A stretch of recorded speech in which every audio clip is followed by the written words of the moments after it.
Hello and welcome to the Adventures Club of Los Angeles. My name is Andrew McGregor and I have the prodigious privilege of serving as first vice president this year.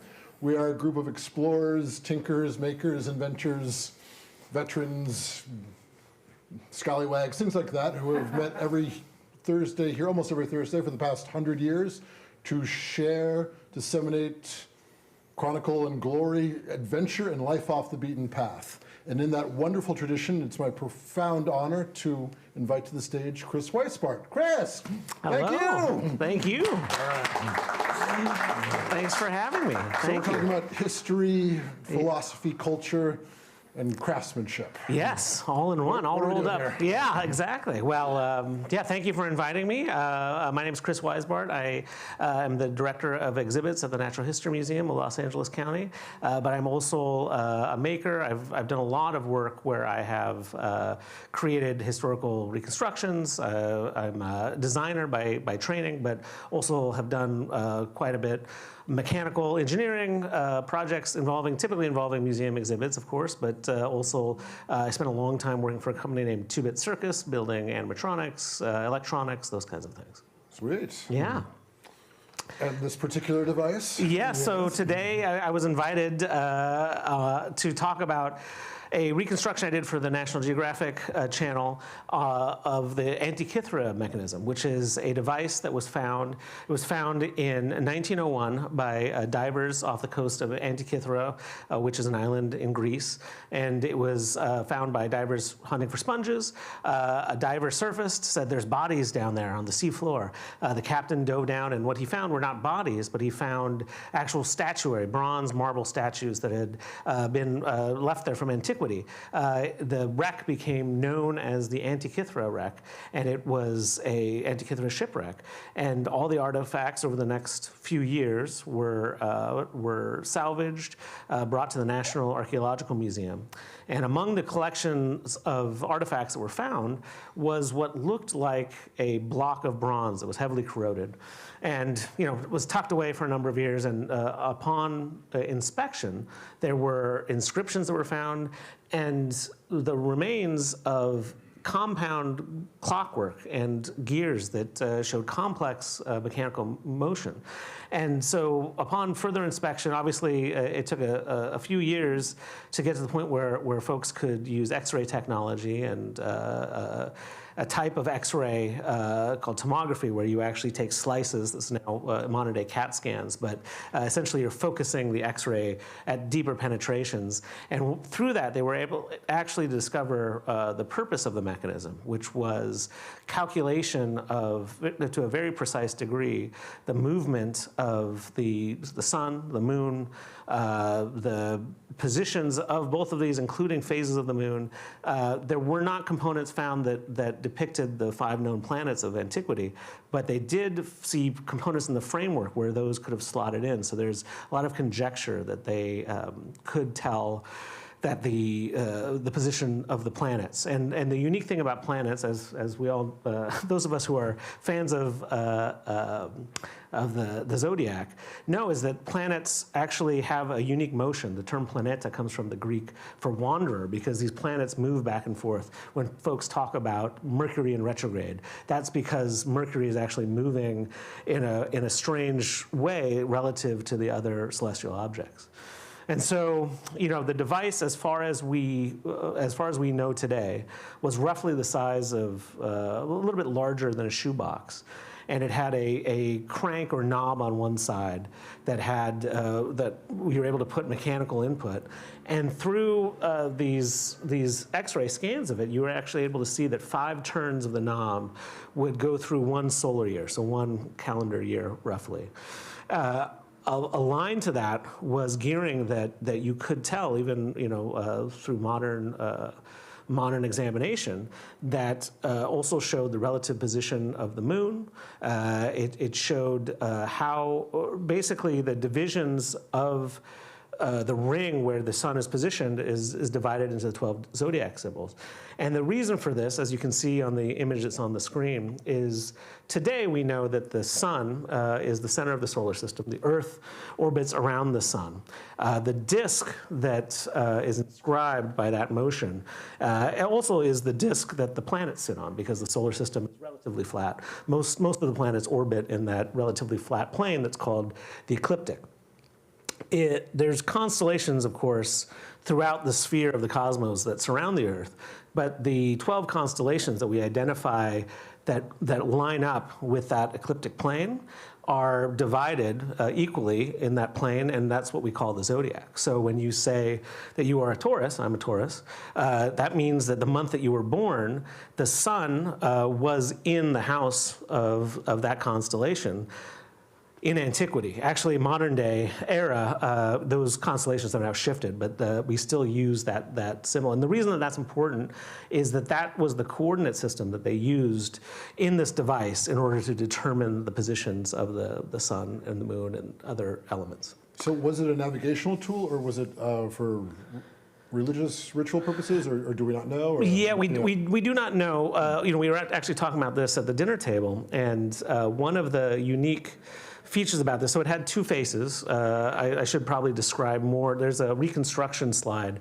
if someone wants to navigate to that, and I can kind of talk more about the faces of it. But there are faces on the front, as I said, a dial with the 12 zodiac symbols. We could read portions of zodiac elements. And then on the back, there's actually two dials. One that's called the Metonic Cycle, which is highly interesting because essentially the sun is in the center of the solar system, as I said. The Earth rotates around the sun. And that ecliptic plane that I'm talking about actually, as viewed from Earth, is the orientation that the sun passes overhead on Earth. Now, the moon, also rotating around the Earth, but at a very different rate, means that the sun and the moon and their positions relative to those zodiac symbols, doesn't actually repeat until a period of 19 years, 8 days, et cetera. And that's called the Metonic Cycle.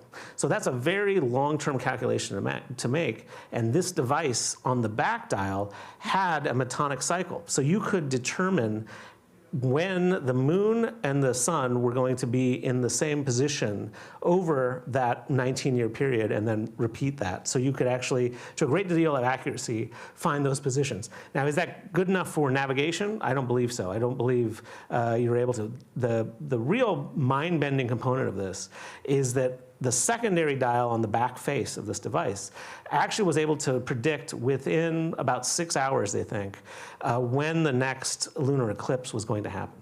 And fascinating about that is that imagine being an ancient Grecian, and your evening time was spent looking up at this amazing light show, and how being able to predict various elements of that light show would give you, wizardry that would be astounding to anyone who didn't have this calculation ability.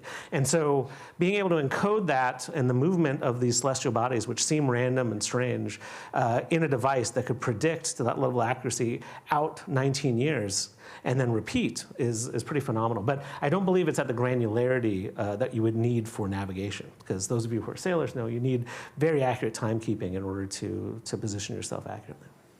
So if not navigation, then harvest predictions, or? I mean, I think that this is all conjecture.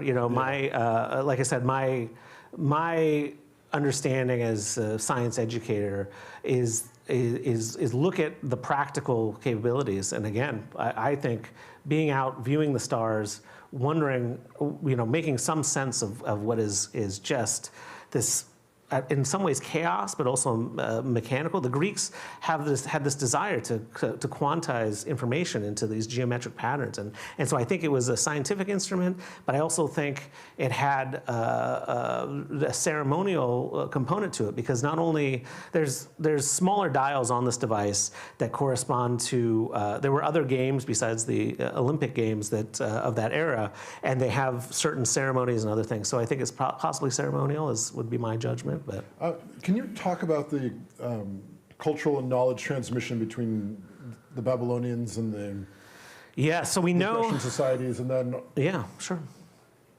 yeah, and then how does that kind of get encoded in a mechanical device, and then we'll talk Yeah. about, Well, I'll use an anecdote because, and I hope I know I was brief in describing it, but I hope I've conveyed some of the complexity. The way that the gearing in this device is set up is something that we didn't believe, a Western world didn't believe existed until about 1400. The Renaissance began, complex clockwork mechanisms started being created.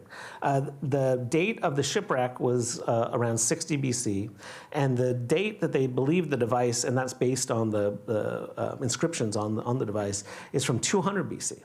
So a period of 1,600 years more advanced than what we believed was possible. Not only that, the types of compound information that's encoded in the clockwork are significant, and these are things that we didn't really understand that the ancient Greeks had a capability to understand. The ancient Greeks, what I was describing was the heliocentric model of the solar system, which is what we know through scientific discovery. The Greeks were still operating under the geocentric model, and they believed that the Earth was the center of the solar system, and all of this stuff happened around the Earth. But they did, because of the Babylonians, who had millennia of priests watching the movement of the heavenly bodies and recording it at a very accurate level. They knew certain things like the moon moved at a variable rate. We know that is because of elliptical orbits. As the moon approaches its apogee, it speeds up, and it moves at a different rate through the sky over the course of a month. And in this device, there's there's a gear setup that creates motion in gearing that speeds up and slows down even if you are moving it at a constant rate. And I could describe that. It might be a little difficult to describe with my hands. Please do, because our yeah. cultural, well, it works like clockwork. Yeah. My personal understanding of gears is that It's a ratio, a simple precise, ratio, yeah. and you can't violate that. Well, there's a variety of ways in mechanics to get variable motion. One thing you can do is you can actually have elliptical gears that mesh in unique ways, and if you put them perpendicular to each other, you can actually create a simple gear ratio using elliptical gears. But the way that they did it in this device, and this is backed up by some of these X-ray tomography components, is a gear that is driven off-center by a pin in a slot. And so as one round gear is moving, it has a pin, and that pin engages in a slot in a secondary gear that's offset. And so as that gear rotates around, and it's slightly offset as it approaches the center of the secondary gear with the slot in it, it speeds up, and as it goes towards the outside, it slows down. So through that arrangement, you're actually able to transmit a varying speed power, and that is found in this device, which is pretty mind-blowing. And it shows that even while the ancients didn't have an accurate model in their head of how this worked, the record keeping that we believe, well, is conjectured, but we believe comes from the Babylonian study, was so accurate that they were able to determine these things that are almost imperceptible to those of us in the modern day.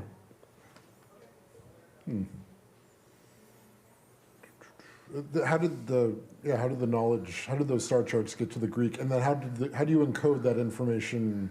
What do you call this, an encoding device, or is this a thinking thing, or is it a problem-solving device? No, it's been popularized as the first mechanical computer, and I think that there's a little bit of sensationalism around that. But I would say it does do a calculation, right? A complex calculation, even. And the thing that we do know is that information among societies can be lost and can be found and can be distributed. The information from the maker of this device obviously was lost until the Renaissance, but we know that a big store of this type of information actually came from Western Asia. The Islamic cultures actually did preserve a lot of this information. There's a construction through what we would call the Western Dark Ages or Middle Ages of astrolabes, which were astronomical calculators and those kinds of things. So I don't know the specific archaeological path between Babylonian and Greek culture, but you can tell that the information that then came back to Western Europe came because of the Islamic conquest of Northern Africa and Spain, et cetera. And so there is a ability for, progress in technology in particular doesn't always go forward. Sometimes it pauses, sometimes it disappears.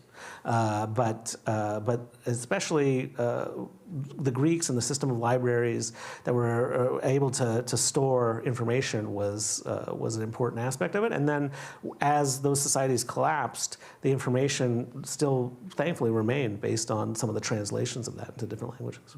So were the zodiac symbols aggression Hellenistic convention, or were those imported from different culture as well? Or do you not know? That I don't know. I'm not. I should. Again, I'm an exhibit designer. I'm a fabricator and an engineer, but I'm not an archaeologist or astronomer.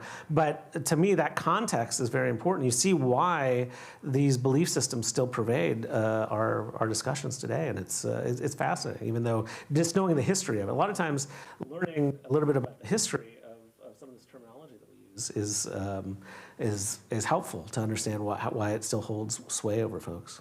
Right, because a lot of kind of our cultural notions of automata stem from the Greek myth. What was it?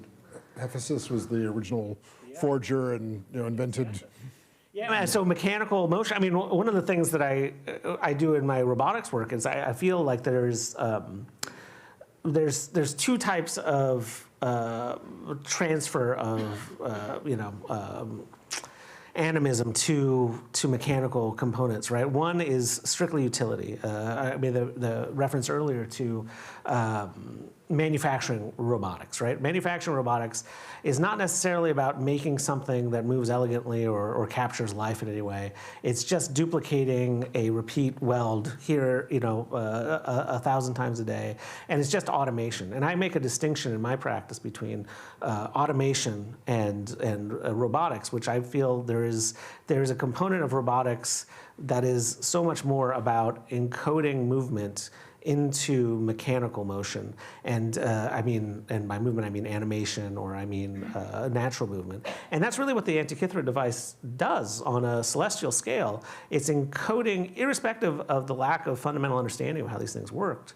The makers of this device encoded something so complex into a mechanical device, and it might not look like a robot, it might not look like a calculator or a computer, but what it does is a very effective encoding of natural movement into mechanics. Oh yeah, and then how in the world were you able to recreate it? If you could talk about that a little bit. Yeah, well, I had the benefit of, I sit on the shoulders of a lot of folks. One of the nice things that I do, because my work is often as an educator, is I'm able to take the research, which has been done extensively from the 60s on, and analyze that and use manufacturing methods that I'm very familiar with. So we actually took a lot of the diagrammatic representations, the study that had been done, the CT scans of this device, and then literally just take gear ratios, my understanding of mechanics,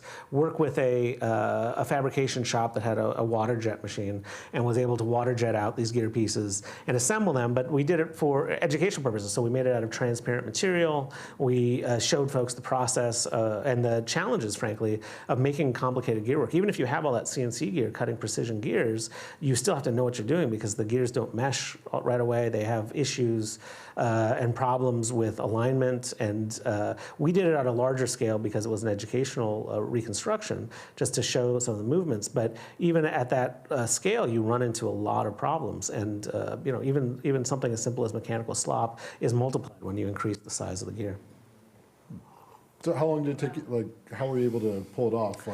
Oh, I mean, it's truncated in the... Did you ever know you would succeed, or was there a moment of this is madness? And No, we were working with, this is some of the television magic, but yeah, this is something that was definitely a scripted experience.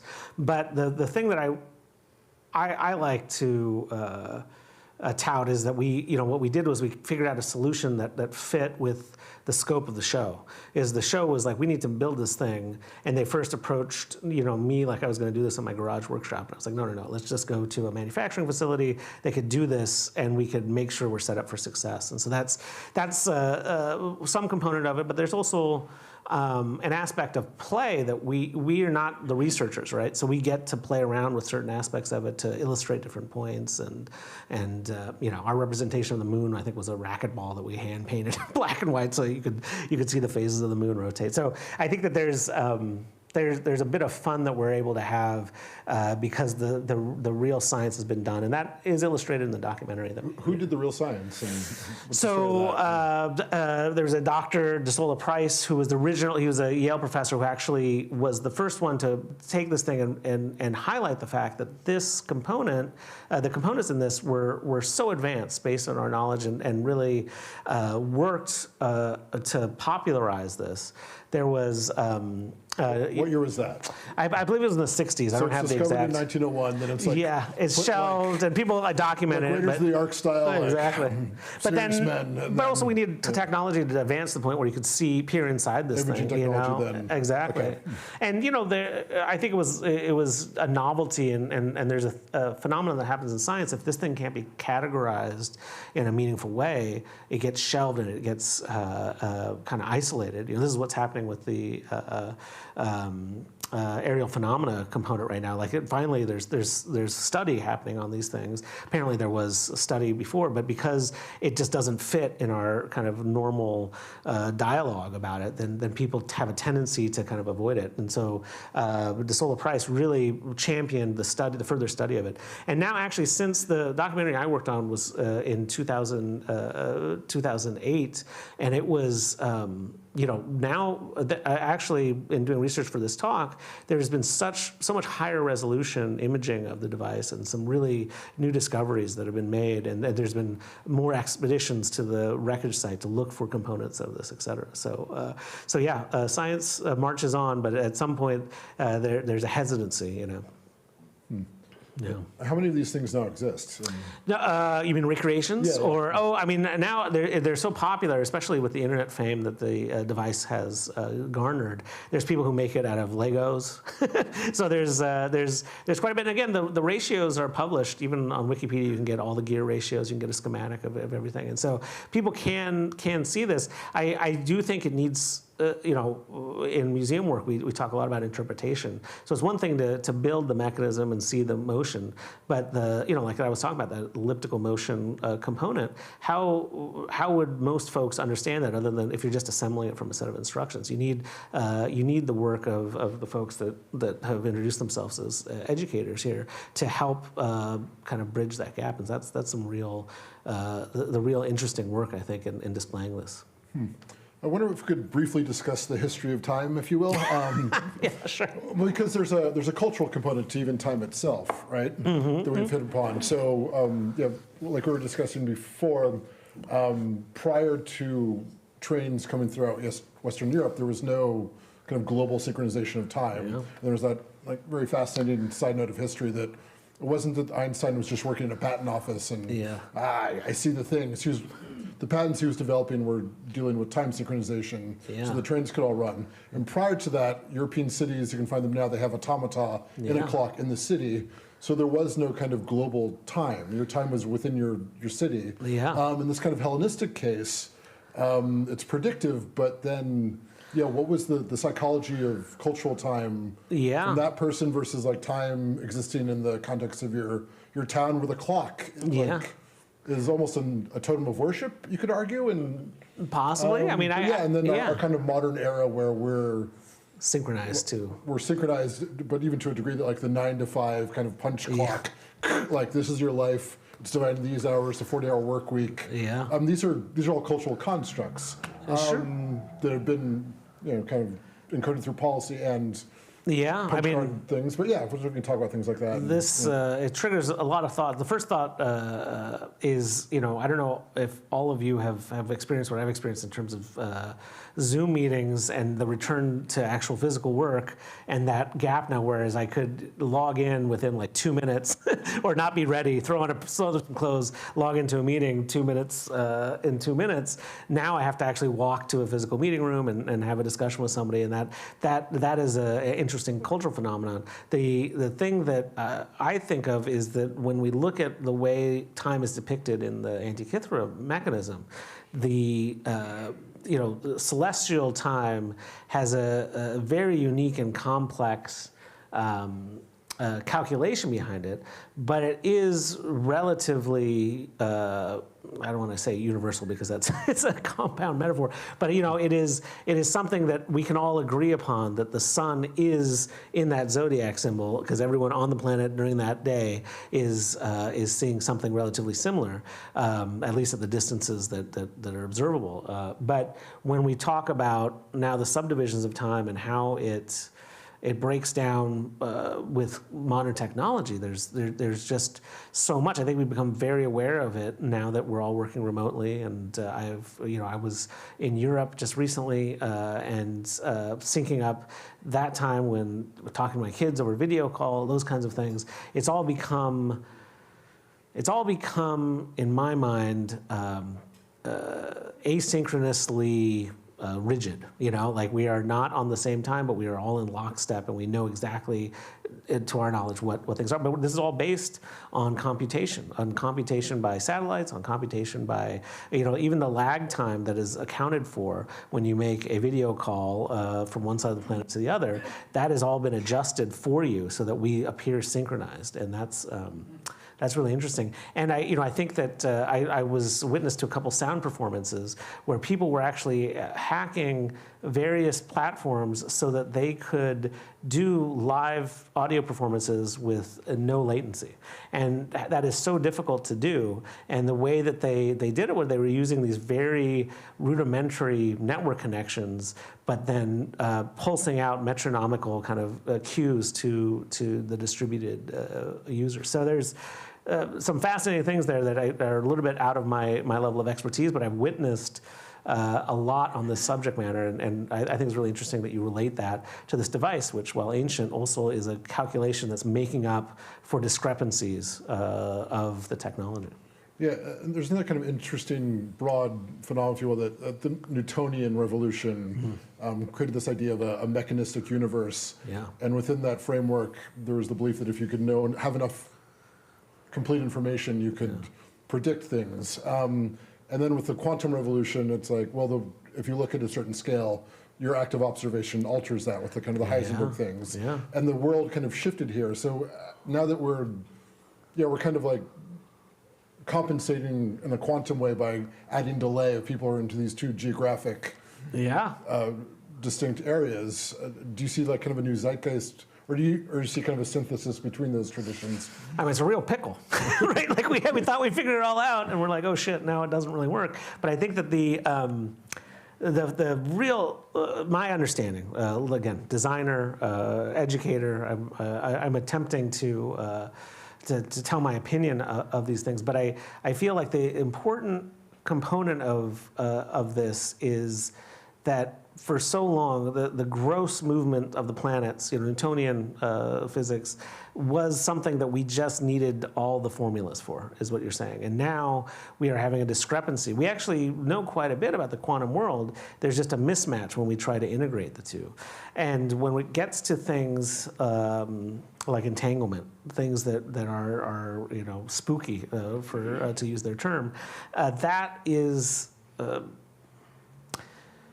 It's problematic because it can't be understood by somebody with a exceptional math skill, and I think that's the thing. Is like what we want is we want something that we can explain to our kids. For instance, here's why this works, and Newtonian physics works very well like that. Even as you get more complicated, you're able to have metaphors, and I think there's a Richard Feynman quote where he says, I wish I could explain it to you without the complex mathematics, but I can't, because this is how we know. The only way we know is through the very complicated mathematics that a person like he does and his research associates. And that is the only way we know. We have no other way of observing this thing other than understanding the underlying mathematics. And I think that's, for the layperson or the person trying to communicate to the layperson, that's a real challenge.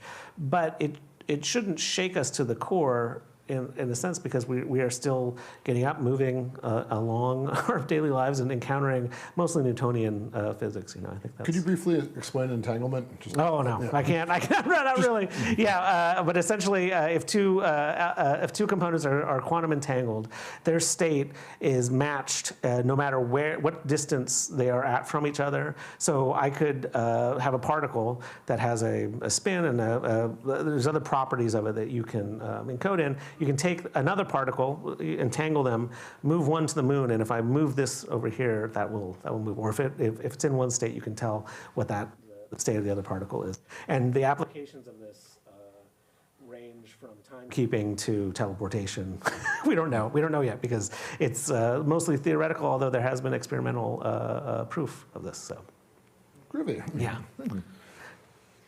So yeah, we're talking about culture, time, physics, robots. And robots. Yeah, baby. Sure. Very cool. What do we have? And then how did this work kind of influence your robotics work and these themes in mind? Yeah, it's all intertwined.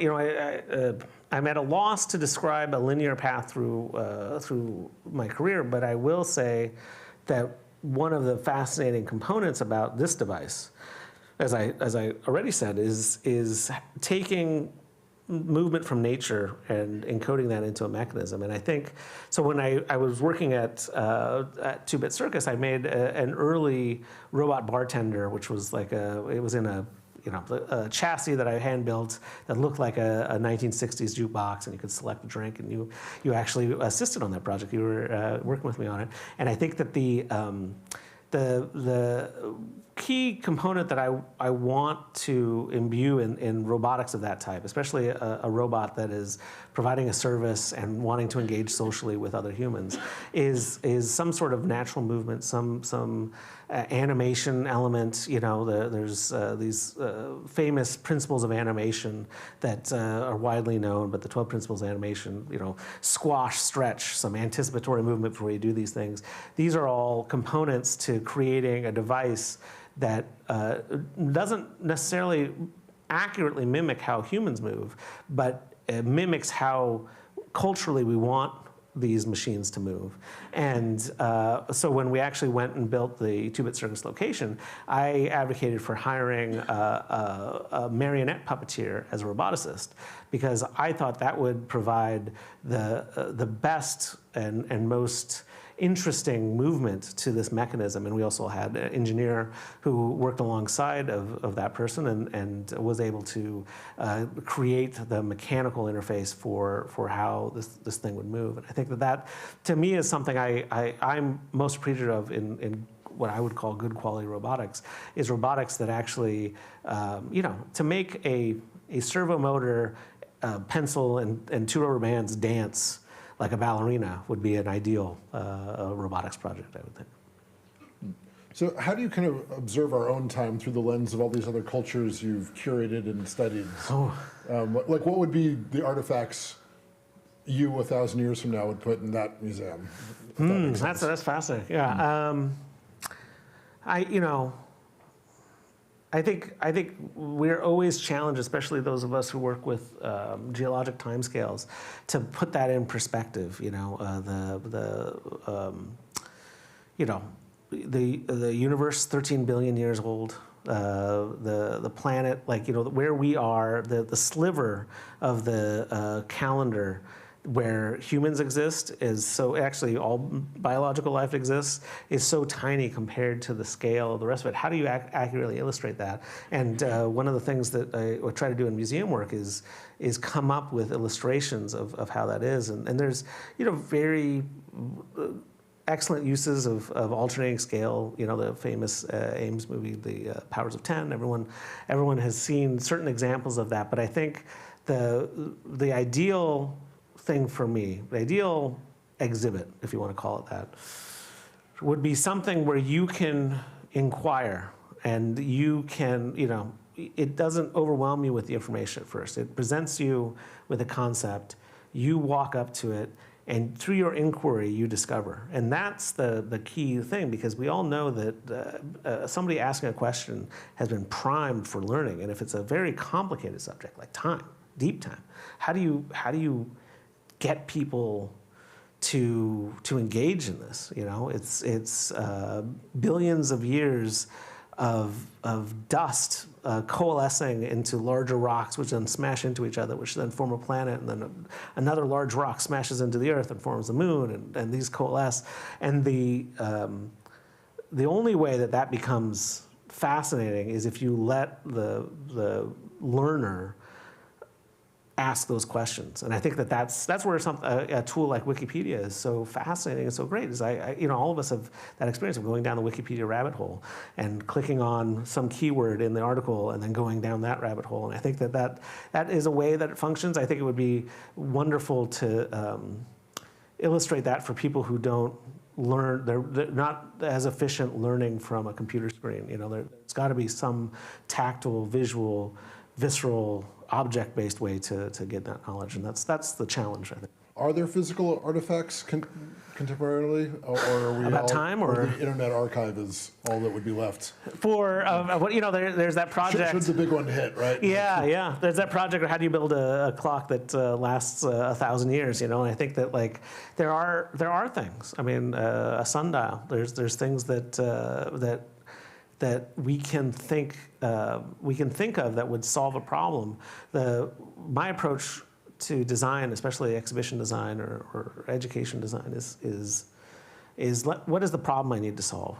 Is the problem that we don't have enough artifacts that tell us that things age? Because that's not true. Like everything, there's things here that we've tried to preserve these animals, but you can tell that the age marches on. And I think that the problem I think you're saying is what is something that we can say, hey, we were here. This is us, and this artifact it's a representation of that. We didn't know folks were able to do that. What can you extrapolate from the fact that this device existed and we didn't know about it? We think we're so smart. We didn't know about it, like the paleontologists that we just introduced. We know possibly 10% of, not even that. I don't even think it's 10%, but a fraction of the animal life has been preserved through fossilization, right? Imagine the possibilities of what else is out there. There have been crazy discoveries like Ankylosaurus, how the hell does that thing exist? But then, what is the even crazier thing is there might have been an organism that's so out there that we don't even know, but just didn't die in the right conditions to be preserved. They say the reason that we don't find more of these devices is because bronze was so valuable they would immediately melt it down if they found something like that. So what kind of robot do you want to make if you had all your druthers? Fine. Like I said, I think in my personal creative practice, I really like the boundary between genius and,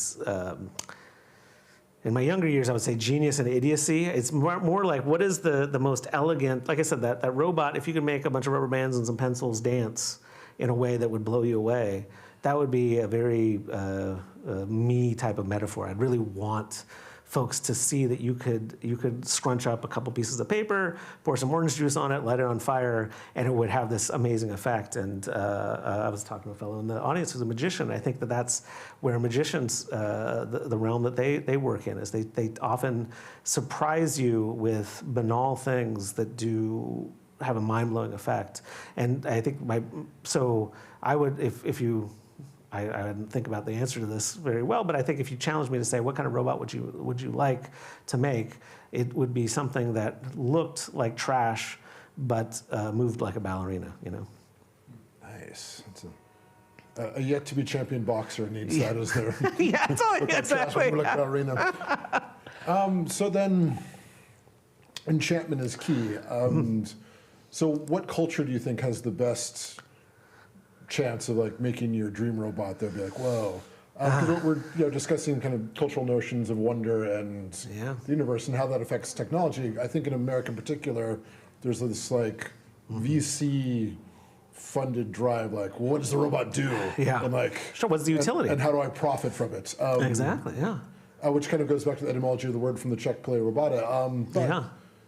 How do you kind of see, we can imagine any kind of world now, right? And you've, Well, I mean, my hope would be that, so, you know, what the other component that those of us who have been lucky enough to travel the world, is have adventure. You understand that the myriad of cultures exist, and really that there's no monoculture. You can't say that I visited South America and I know, you know, all soup to nuts everything that's going on. These are all individuals. But I think one of the things that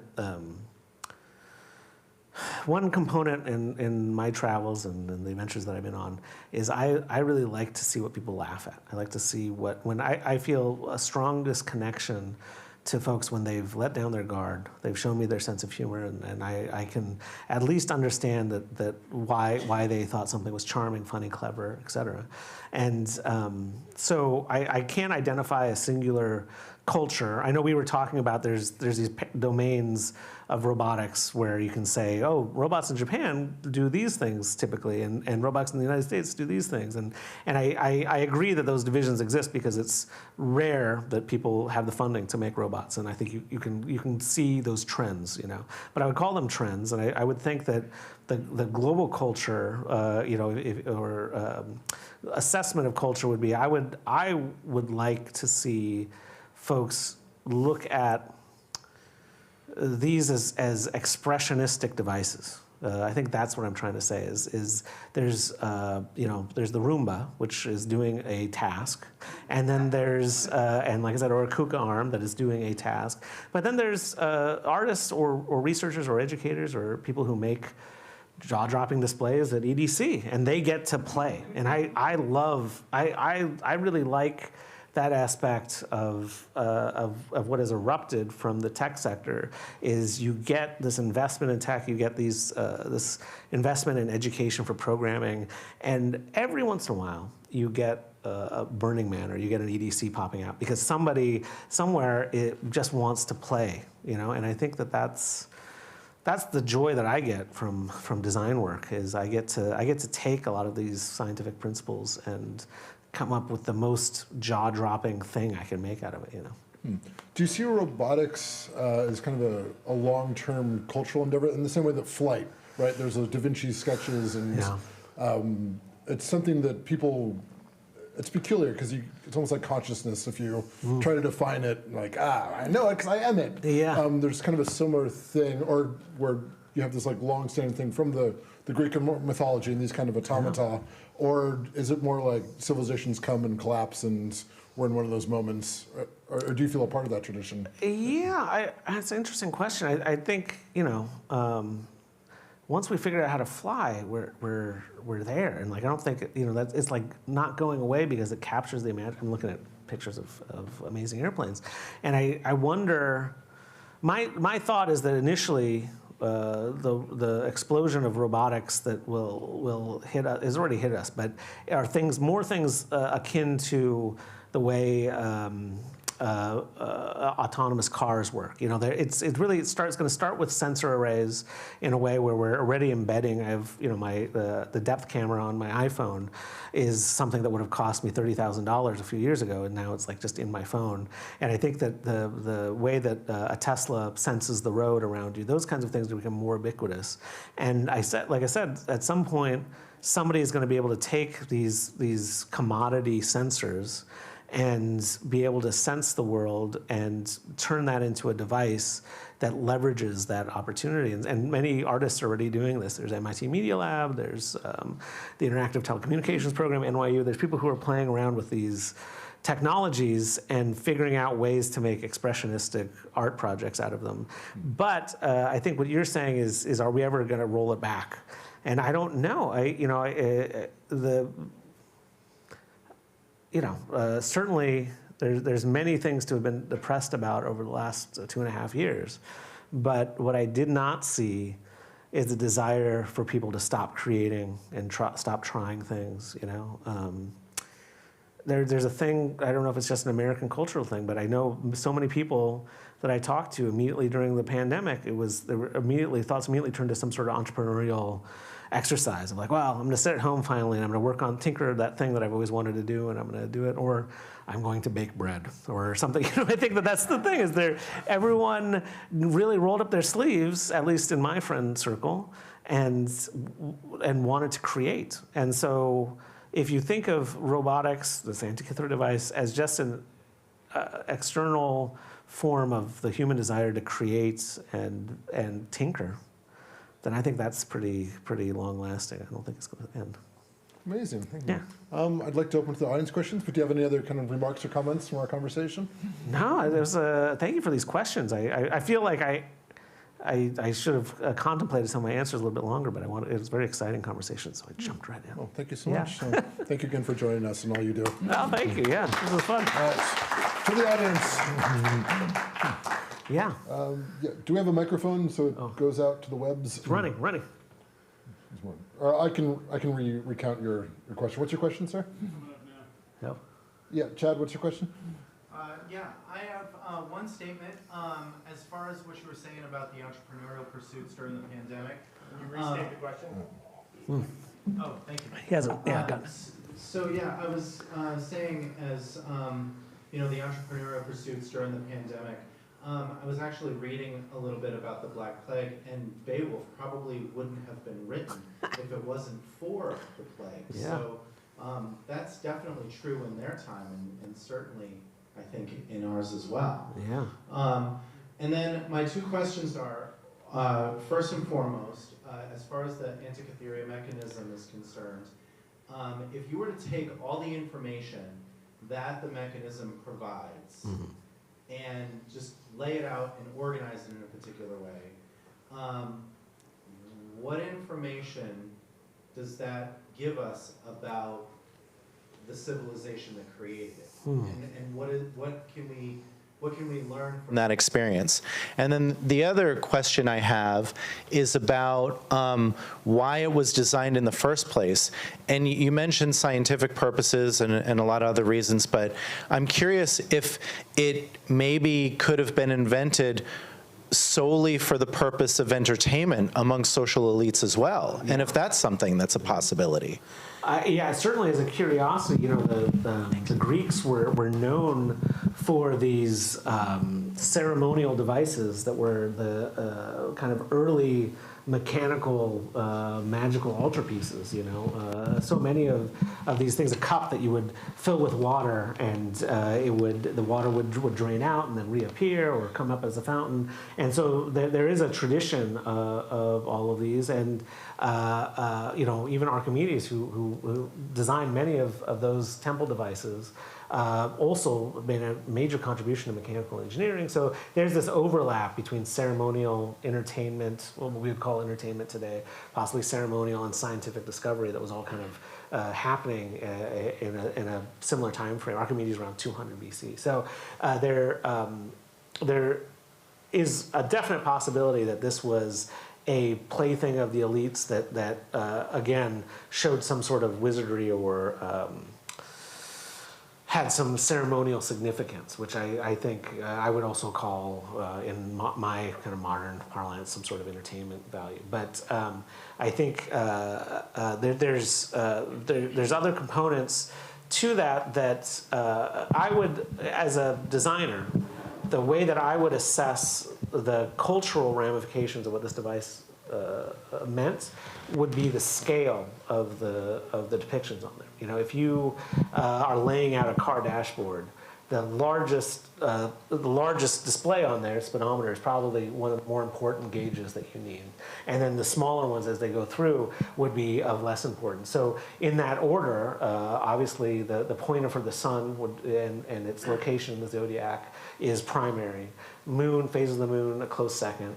The Metonic dial on the back and the eclipse dial on the lower back are both about the same size, and that is also just helps you orient it in the larger cycle, because that together provides the entire picture of where the sun and the moon are in space and time. And so again, that's where, I've been asked a couple times, do you think this was used for navigation? It was on a ship, it was wrecked in a shipwreck. Like I said, I believe because of the granularity of the scale, it would be difficult to assess that, and it wasn't a primary indicator on there. It was not hourly time or even down to minutes. And so that's where my assessment comes from, but again, I'm just somebody who is a practitioner of industrial design, and that's where I would... Is it possible it wasn't a timekeeping device at all? I mean, because like people, there's different... You could fast forward the time, yeah. Like women menstruating once a month, and a lot of cultures based on natural markers, or oh, the flowers are blooming, so now we do this thing. Yeah, I mean, you already had plenty of timekeeping on that scale. Like the moon itself is the original kind of metronome of time. Like you were able to see the phases of the moon, but again, there's a difference between measuring something and predicting something, right? Like so you can pace it out by just looking at the sky, or you can be the person who says, well, look, according to this gizmo, tomorrow this is going to happen, and like you're way cooler if you can do that.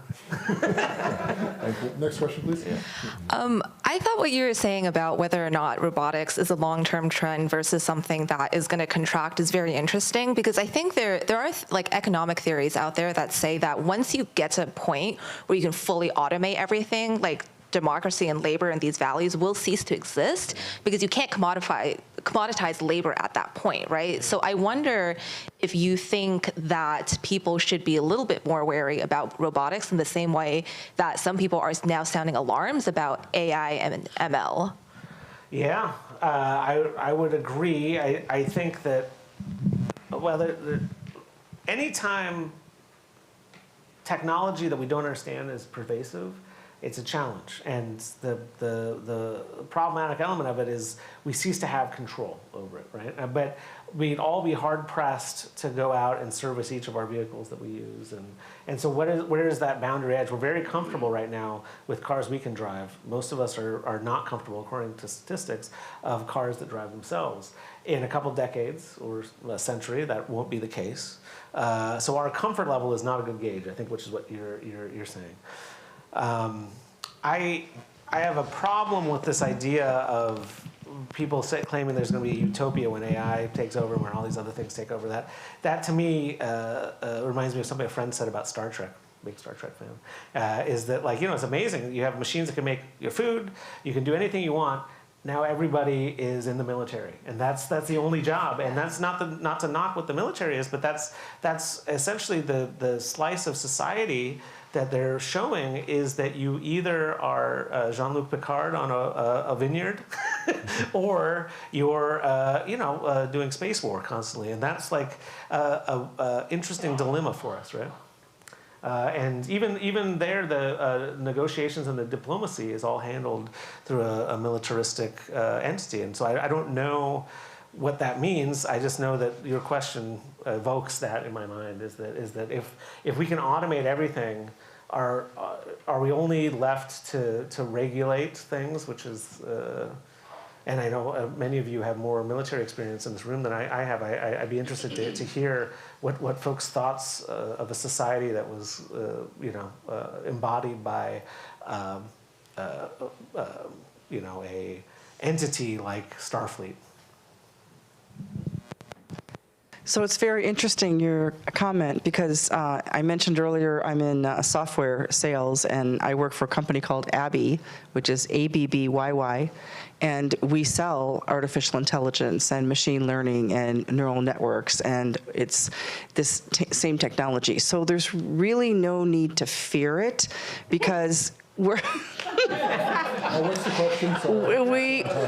we are automating mundane task, and we call it the swivel chair effect. So you have a worker that takes the data from here and puts it in this system, and then takes the data from there and puts it in this system. So literally, it's about automating mundane tasks and freeing up human workers to do more important value-added work.